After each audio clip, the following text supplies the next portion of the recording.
Ini kita bahas adalah per region yang berpotensi untuk melaksanakan kegiatan kepariwisataan. Nah, ya yang berpotensi. Jadi contohnya mana? Medan, kawasan Danau Toba, kemudian Aceh, kemudian Padang, kemudian Jambi. Ya, Pekanbaru. Nah, Pekanbaru itu dulu satu dengan Riau. Nah, Riau itu cukup maju kegiatan MICE. Kenapa? Ditopang oleh Singapura. Nah, jadi silakan nanti melakukan analisa ya dari masing-masing daerah tersebut. Itu dulu. Nah, untuk PES analysis atau PES analysis itu apa dia? Kalau PES analysis itu terdiri dari 4 sama, tadi 4 juga ya. Political, economic, sosial, kultural, dan teknologikal. Nah, ini ada 4 aspek. Kemudian satu lagi aspek tambah EL-nya itu. Ya, environmental dan legal. Environmental dan legal. Jadi political, economic, sosial, teknologikal, dan environmental dan legal faktor. Kenapa saya bergeser atau kalau bisa kita banyak bergerak di bidang PESTEL dibanding dengan SWOT? Karena kegiatan kepariwisataan ini kalau tidak didukung oleh political will dari kepala daerahnya atau pimpinan yang terkait dengan kegiatan kepariwisataan di wilayah tersebut, itu agak rumit. Karena banyak sekali faktor-faktor yang terkait dalam kegiatan MICE tersebut atau kegiatan kepariwisataan. Jadi ada PES analisis dan PES analisis. Nah, kalau di Google banyak. Ya, di Google misalnya kita cari perkembangannya banyak. Nah, Bapak Ibu nanti akan menganalisa masing-masing daerah kepariwisataan tersebut dari sudut MICE-nya. Nah, jadi kalau dipakai SWOT dan PESTEL secara bersamaan itu tidak optimal dia. Jadi kita bagi. Ada beberapa kelompok yang menggunakan SWOT analisis dan ada yang menggunakan PES atau PESTEL analisis. Jadi Bapak Ibu ini ada berapa orang nih? Misalnya kita lihat ini ada 20 ya. Dan nanti dibagilah sama kelompoknya, leadernya. Nah, jadi kita menganalisa dari sudut ada 3 aspek ini, ya, 3 aspek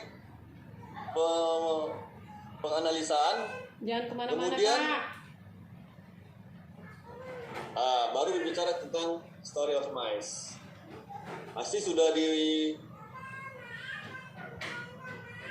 dipaparkan pertemuan terdahulu bahwa apa latar belakangnya, tapi di sini saya hanya mengingatkan saja, walaupun di Undang-Undang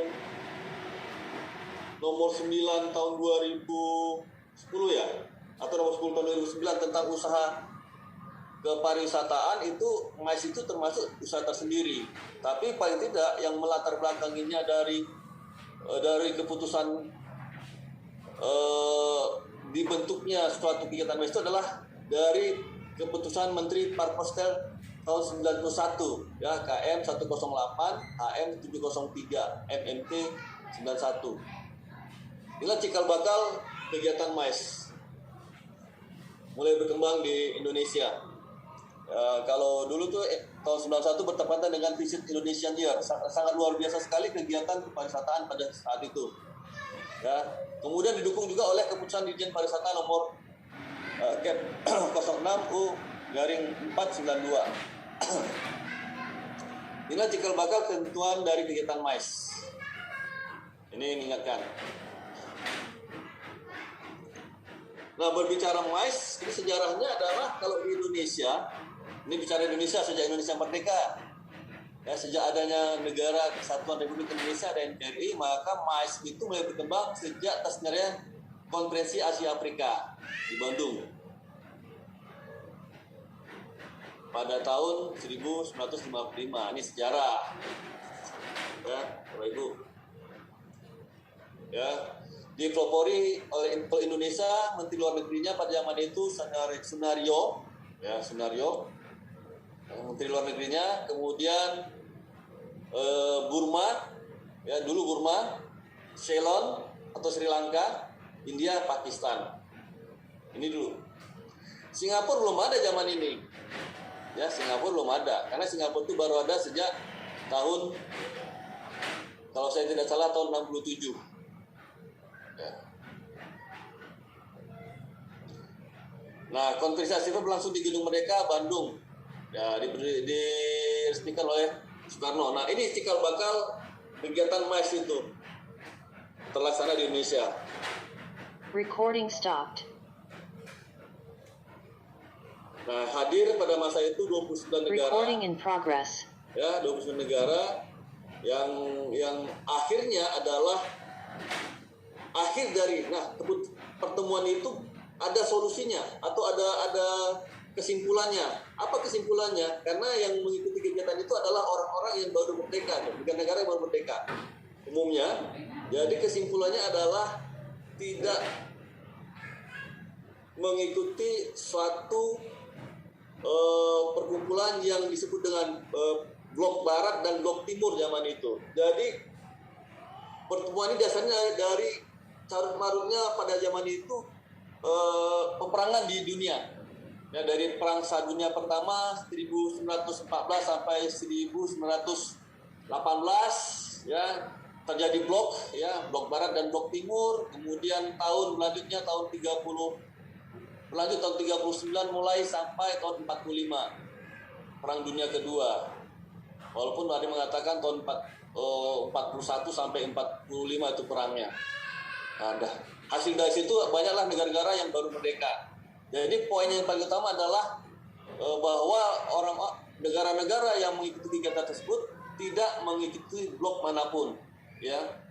Cikal bakalnya tahun 55 dan tahun 61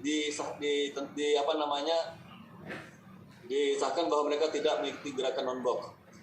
Dan hasil dari mereka adalah pertemuan mereka adalah Dasar Sila Bandung. Kita sudah sama-sama paham. Dasar Sila tentang pernyataan mengenai dukungan baik kerukunan dan kerjasama dunia, artinya bagaimana hidup rukun, adil dan damai, tapi sejahtera. Nah, ini dia. Lalu diulang lagi tahun 2005 ya, setelah sekian lama di Indonesia diadakan lagi tahun 2005. Kemudian di Bandung kemudian tahun 2015. Inilah Asia Afrika. Ini sejarahnya untuk kegiatan MICE tersebut.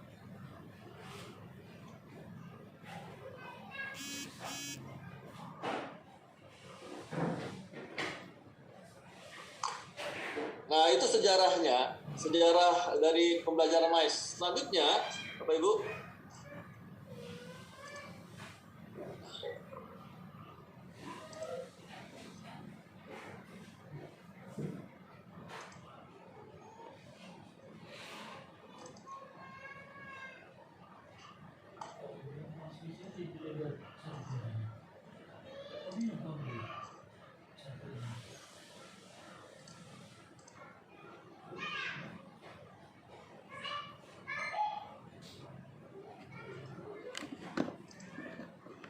nah, selanjutnya mengenai buku modul yang akan saya berikan nanti, ini adalah tentang panduan dasar tentang apa itu MICE.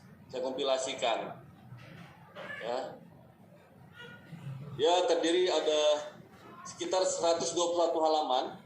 Nanti silakan dibaca tentang pemahaman dasar apa itu MICE.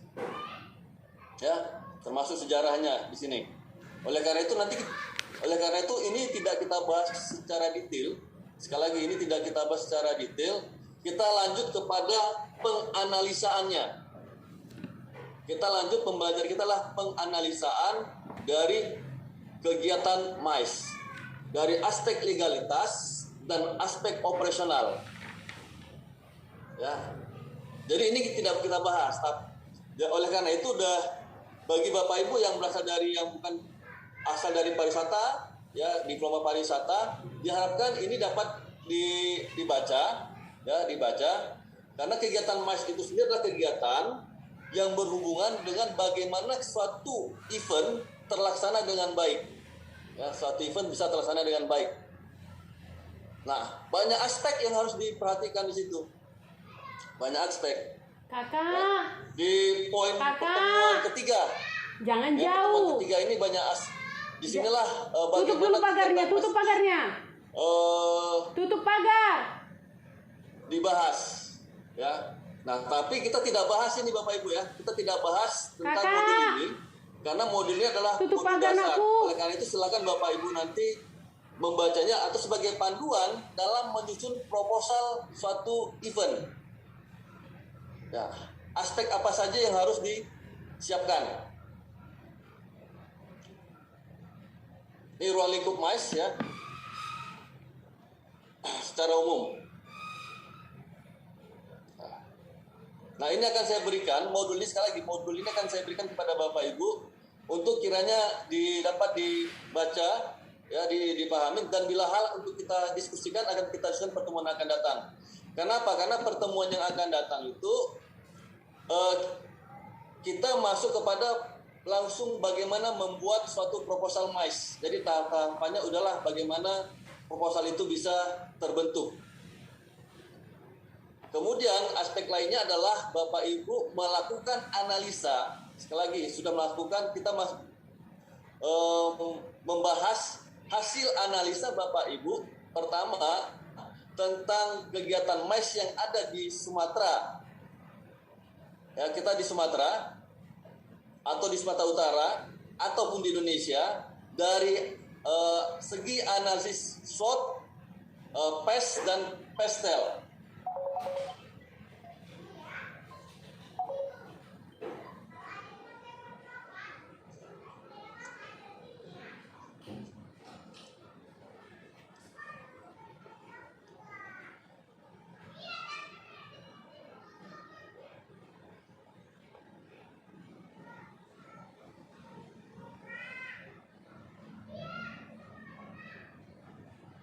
Ya Bapak Ibu ya.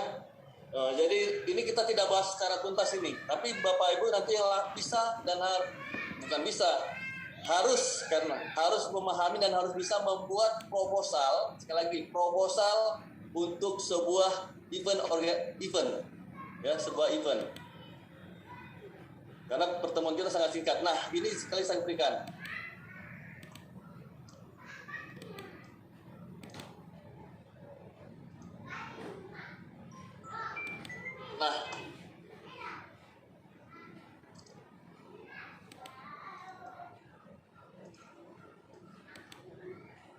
Nah, yang kita bahas adalah tentang bagaimana perkembangan kegiatan MICE itu di dunia, Bapak Ibu.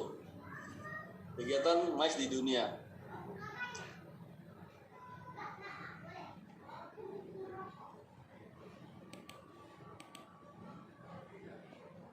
Oke, sebelum lanjut, ada yang mau kita sharingkan dulu Bapak Ibu? Kakak. Kak, mau tanya Kak Alfi, selamat sore. Untuk tugas kelompok itu yang kita analisis destinasinya, misalnya kota Padang atau kota Medan, atau eventnya yang sedang dilaksanakan itu Pak? Apa yang kita analisis dengan PESTEL ini Pak? Terima kasih Pak. Oke. Jadi ada beberapa aspek sebenarnya yang bisa kita lihat dari kegiatan MICE ini Bapak Ibu ya. Kakak. Kalau dan di Pulau Sumatera dibanding dengan di pulau lainnya, itu kegiatan MICE ini sangat sedikit. Nah, apalagi sekarang Mana deh? dengan kondisi COVID, Nah. untuk event-event berskala nasional cukup rumit, ya, cukup rumit untuk bisa diadakan. Dan yang kemarin terjadi suatu fenomena lah, ya, event nasional itu di Aceh itu diadakan ID. Nah, ada satu keputusan yang luar biasa dan menjadi menarik untuk dibahas. Contohnya, ya kan, itu contohnya. Oleh karena itu, yang kita bahas adalah kesiapan, sekali lagi Bapak Ibu, kesiapan suatu daerah, sekali lagi kesiapan suatu daerah untuk bisa melaksanakan kegiatan MICE. Itu kita analisa. Ya, kesiapan suatu daerah. Kenapa? Dengan kita memiliki data tentang kesiapan daerah tersebut, kemungkinan besar bisa event-event yang berskala internasional kita ambil. Nah, oleh karena itu setelah analisa kita masuk kepada rumpun satu lagi nanti, yaitu membuat proposal MICE. Maka saya minta sekali lagi kerjanya kelompok, tapi kelompok kecil, tidak boleh lebih dari 3 orang. Untuk tugas ini tidak boleh lebih dari 3 orang. Kalau bisa dilakukan oleh seorang atau sendiri-sendiri lebih bagus. Tapi kalau tidak, tugasnya ini adalah berbentuk kelompok kecil maksimum 3 orang. Ya, maksimum 3 orang Bapak Ibu. Kenapa? Karena target dan harapannya adalah analisa yang kita bangun dan yang kita siapkan itu nantinya bisa bermanfaat untuk daerah Bapak Ibu sekalian. Jadi tidak sia-sia. Ya, tidak sia-sia. Contoh Sumatera Utara aja. Sanggup dah kita melaksanakan event olahraga berskala ASEAN. Sumatera Utara aja, mau sampai mana? Berskala ASEAN. Tidak, Pak. Nah, ya udah langsung dijawab. Nah, itu contoh kecil. Contoh kecil, nggak mampu kita. Sedangkan di Sumatera aja, Palembang kemarin aja mesti dibantu oleh Jakarta dan Bandung. Artinya yang masih sangat siap untuk event-event ini masih di wilayah Jawa, Bandung, di wilayah Jawa dan Bali. Nah, satu lagi yang sudah mulai siap juga, tapi sekarang sudah dilupakan, itu wilayah Kepulauan Riau. Kepulauan Riau, Batam Bintan. Karena ditopang oleh Singapura. Nah, sementara kita di Sumatera ini, apalagi Sumatera Utara yang katanya, nah kita bicara katanya, tanpa data dukung. Nah, kalau kita lihat data dukung kita gimana? Agak kerepotan kita membahasnya.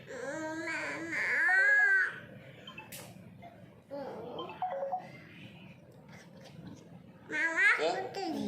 Dan apalagi kita mengatakan kesiapan untuk kawasan wisata dan kawasan Danau Toba itu betul-betul monakop Asia katanya. Itu menjadi PR. Oleh karena itu silakan nanti Bapak Ibu kita melakukan analisa SWOT, PES, ADLE dari kegiatan MICE ini.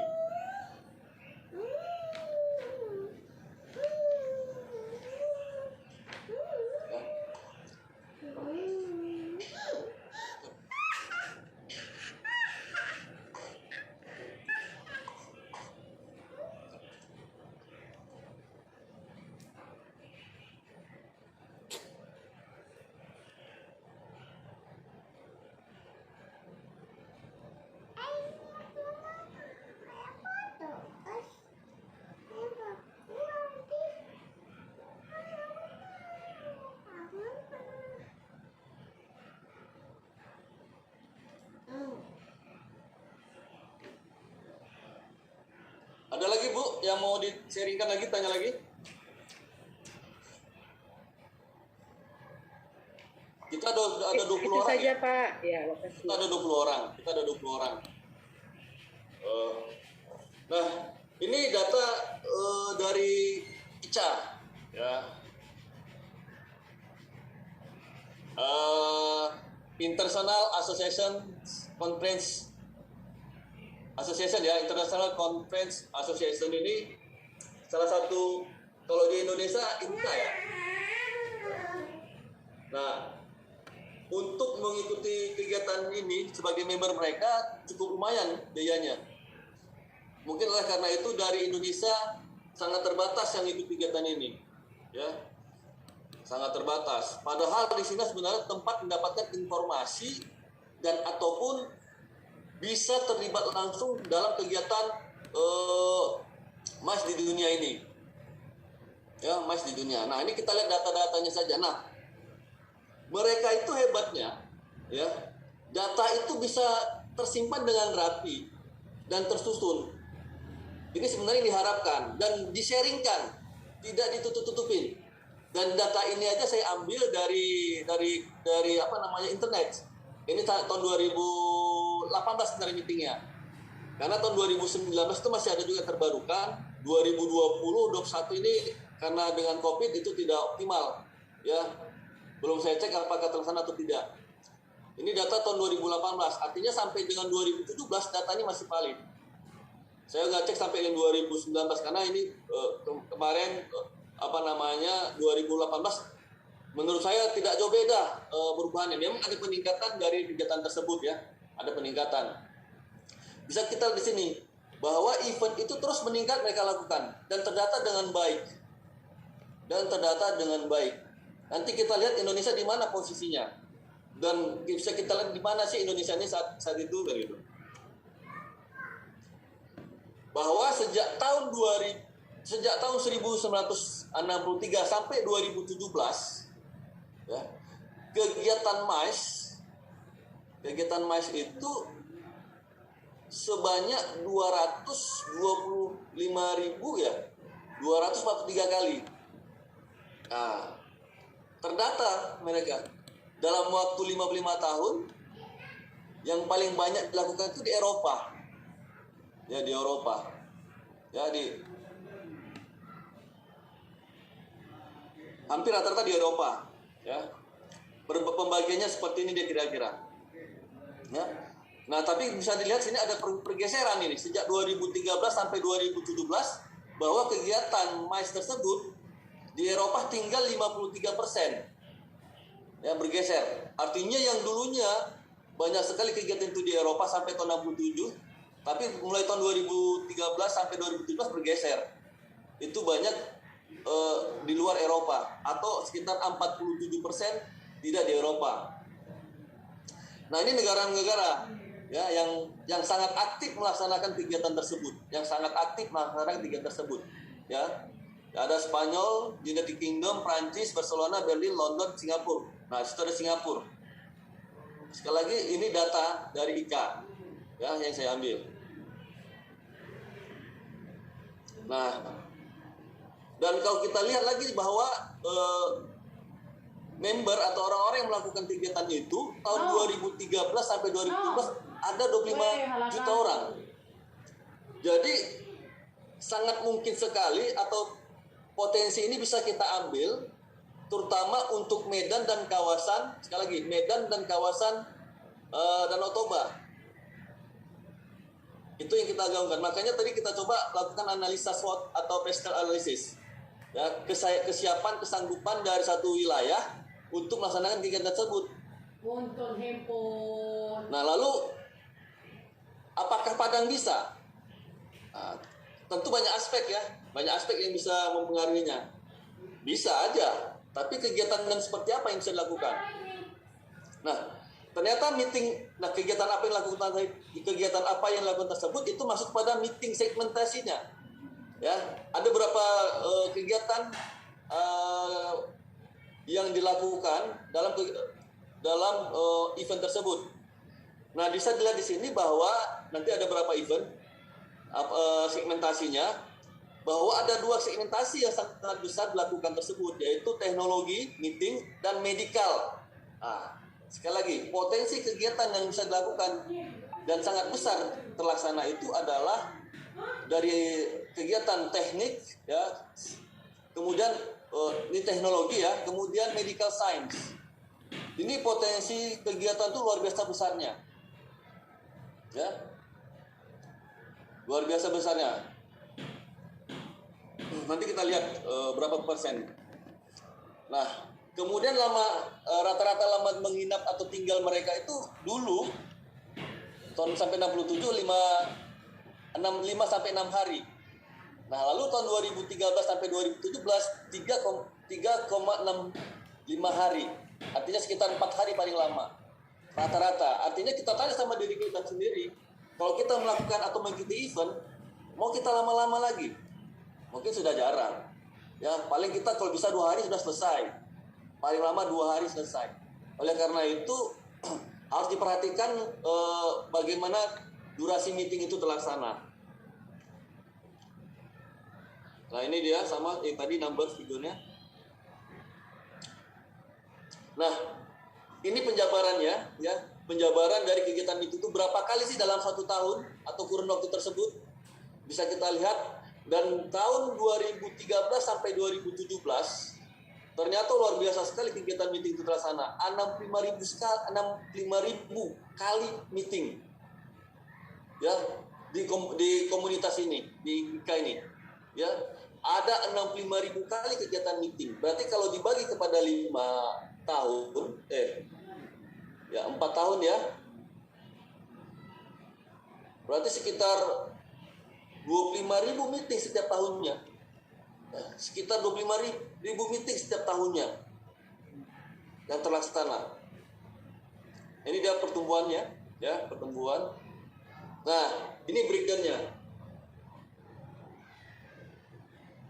Bahwa kegiatan tersebut marketnya banyak didatangkan dari Eropa, Asia, Afrika Utara, Amerika Utara, Amerika Latin, Afrika, ya, Middle East, Oceania, ya. Ini komponennya. Jadi ini potensi-potensi. Jadi sebenarnya kalau kita melaksanakan promosi kegiatan MICE atau kita mau mendapatkan kegiatan ini seperti apa, tentu harus dilihat siapa pasar kita. Ya, siapa pasar kita. Nah, ini yang sangat aktif nih, boleh dilihat bahwa Eropa dan Asia. Dan kalau kita lebih breakdown lagi bahwa Amerika itu paling tinggi, ya, aktif dan kreatif dalam melaksanakan kegiatan MICE atau meeting tersebut. Ya, untuk di Indonesia, di Asia kita lihat, ya, ada beberapa negara Asia, ya, ada beberapa negara, yaitu Cina nomor 7, ya, kemudian nomor 9, ya, nomor 8 Jepang, kemudian ada Republik Korea. Ini yang aktif nih. Berarti masih 65.000. Nah, sampai sekarang pun di Indonesia belum muncul nih. Nah, sampai 2017. Jadi estimasi kedatangan orang-orang yang melakukan kegiatan MICE ini sekitar 25.000 orang. Ini wilayahnya. Kita mau lihat Indonesia ada di mana. Nah, untuk di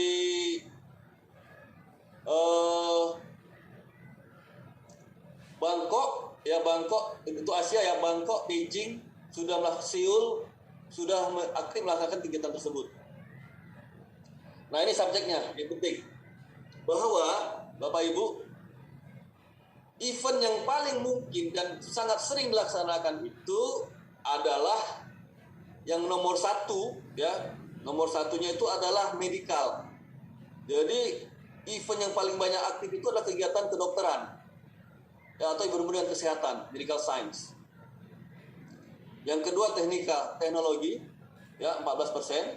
Kemudian science, kemudian education.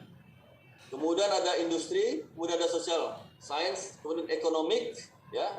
Ini bisa lihat data-datanya. Nah, yang oleh karena itu ketika Bapak Ibu nanti membuat suatu proposal ataupun mengambil suatu event, kita lihat bahwa event apa yang mungkin bisa kita laksanakan.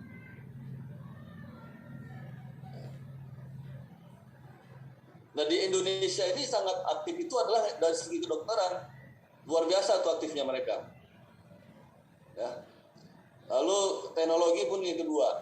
Yang lainnya, lalu sport. Sport ini kecil memang, 1,9%.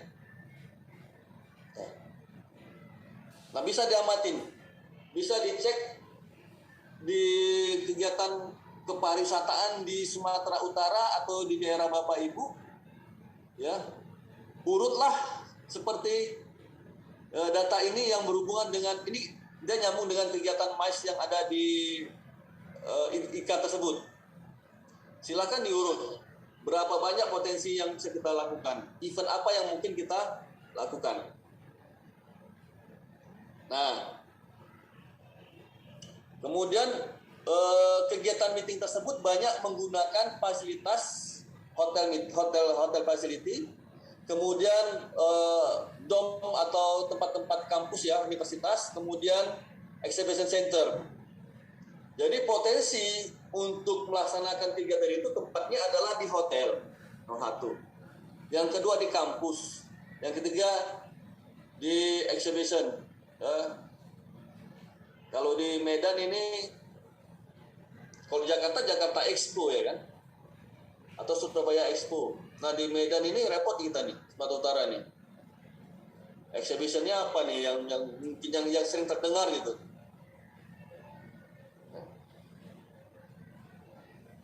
Ini frekuensi meetingnya. Nah sama juga Bapak Ibu, frekuensi meetingnya itu yang setahun sekali, 2 tahun sekali, yang bagaimana ini dia? Ya tentu yang di data. Nah ternyata yang paling banyak dilakukan itu yang setahun sekali. Annual meeting itu paling sering dilakukan. Ya, annual meeting.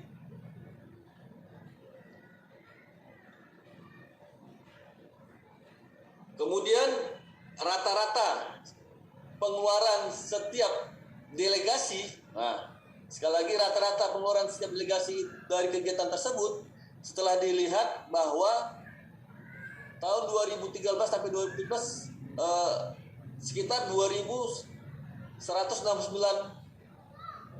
ini pengeluarannya per delegasi ya, per orang. Kan luar biasa potensi ini. Ya, luar biasa potensi ini bisa dilaksanakan. Jadi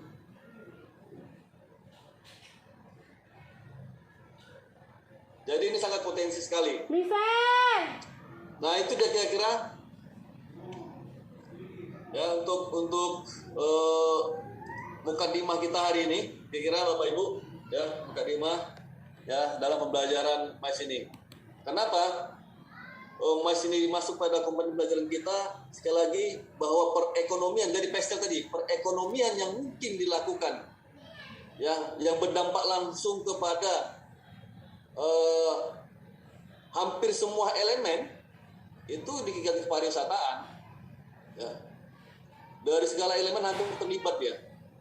Ya oleh karena itu yang paling penting adalah satu, bagaimana pendataannya. Kira-kira itu mukadimah yang pertama kepada Bapak Ibu. Silakan kalau ada yang mau sharing atau bertanya. Izin Pak Alfi. Assalamualaikum warahmatullahi wabarakatuh.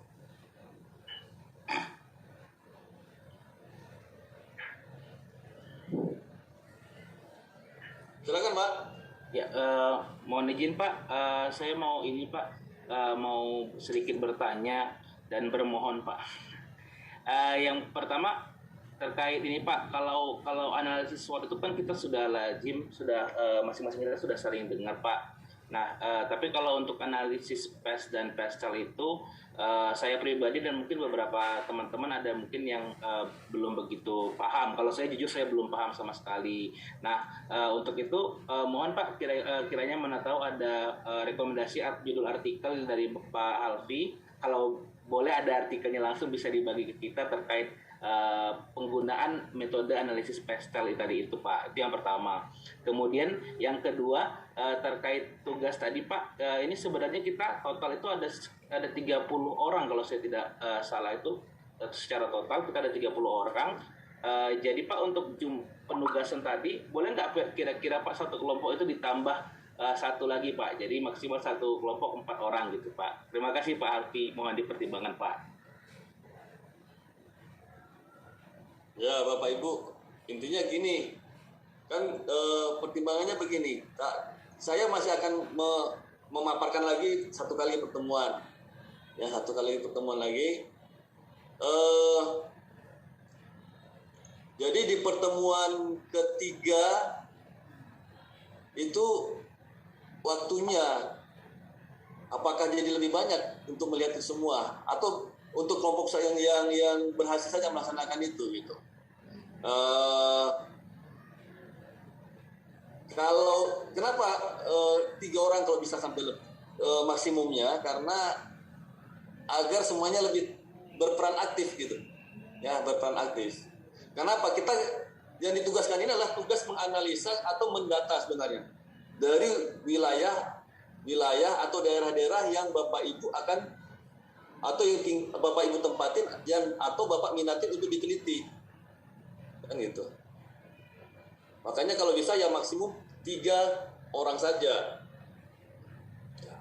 Contoh Bapak Ibu yang di mana, di Aceh misalnya, kan kita nggak tahu nih berapa sih kemampuan kapasitas hotel di kota Banda Aceh untuk menyambut suatu event.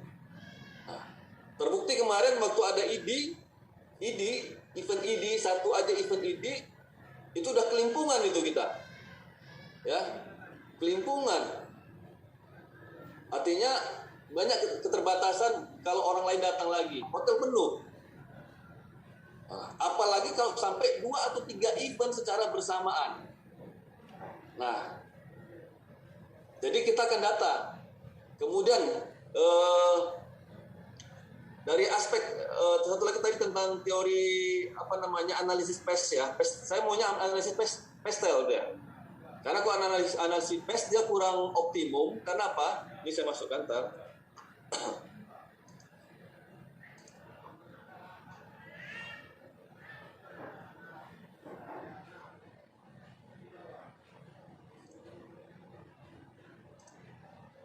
Kenapa? Karena analisis PES itu dia hanya indikatornya ada 4 ya, sekali Bapak Ibu. Indikatornya political. Jadi political itu indikatornya apa aja di dalamnya. Ekonomik, indikatornya ada berapa indikator. Kemudian sosial kultural, ada berapa indikator. Kemudian teknologikal. 4 indikator. 4 indikator dalamnya. Tapi kalau udah tambah environment, ya, environmental dan legal, itu akan lebih komplit sebenarnya. Jadi analisis PES kali ini didesain oleh Profesor Harvard University pada suatu perusahaan. Jadi cocok sekali kalau kita menganalisis sebuah kegiatan yang berhubungan dengan kegiatan suatu usaha dari analisa PES kali ini. Ya, ada PES, ada